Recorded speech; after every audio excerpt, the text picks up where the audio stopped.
This is a very painful memory, one that has caused Ikeda to stall, forever feeling like a bullied child, much like he was when he confessed his love to the classmate he's forever searching for. I am here to make you mine.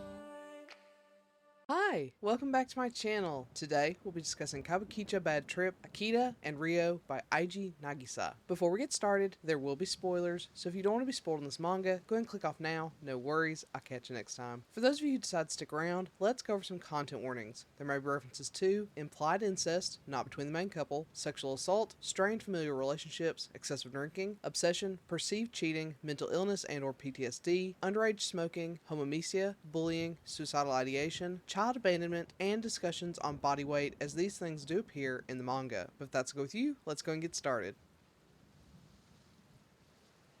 Ikeda is the manager of a cafe. Though he comes off as lighthearted and kind at work, beneath the surface is someone haunted by his past. Ikeda is constantly looking for someone, an old schoolmate whom he fell in love with, only to be horribly betrayed. Though Ikeda should hate him, part of him can't help but still feel some sense of longing for him, all the same. This longing isn't helped by the constant presence of a host at his cafe named Rio. Rio initially dropped in because Ikeda's coworker was once a host, but now Rio seems to only come by to torment Ikeda. Ikeda isn't sure what to do about him, but he can't seem to bring himself to turn Rio away. Eventually, this leads to them hanging out at Rio's place, and though Ikeda finds things that should scare him off, it only spurns him on. What is Rio hiding beneath his sultry host facade, and is he the key to Ikeda's freedom from his past?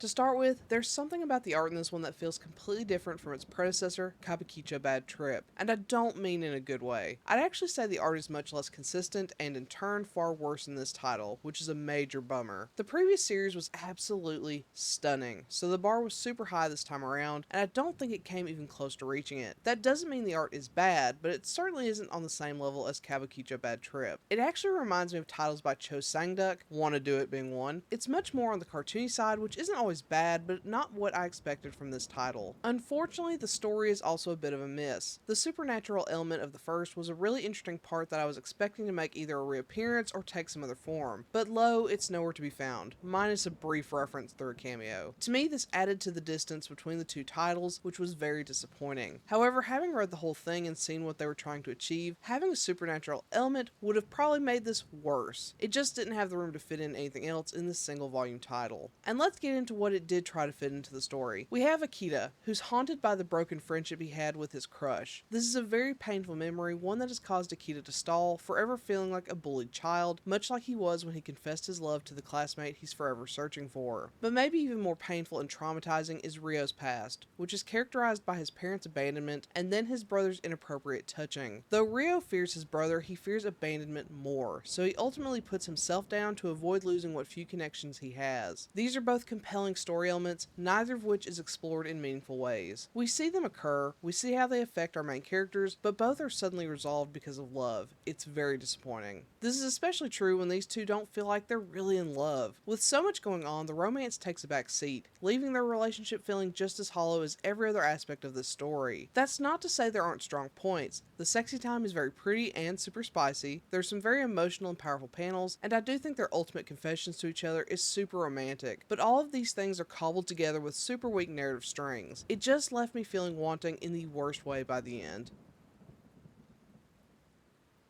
With all that being said, to be honest, I was pretty harsh on this one. The bar was just so high with its predecessor that I expected something identically as good. I didn't want a one-for-one retelling or anything like that, but I was hoping for that intense romance from the first. This tries really hard to explore some powerful elements, but it's just too short to get into the nitty-gritty, leaving it feeling half-baked and hollow. Getting some of that supernatural stuff in there from the first would have also tied them together a bit more, but here we are. Ultimately, this was a miss for me. So, have you read Kabukicho Bad Trip, Ikeda and Rio? If so, what do you think? Do you agree with my assessment? Do not. Let me know in comment below. Otherwise, I'll catch you next time. Bye!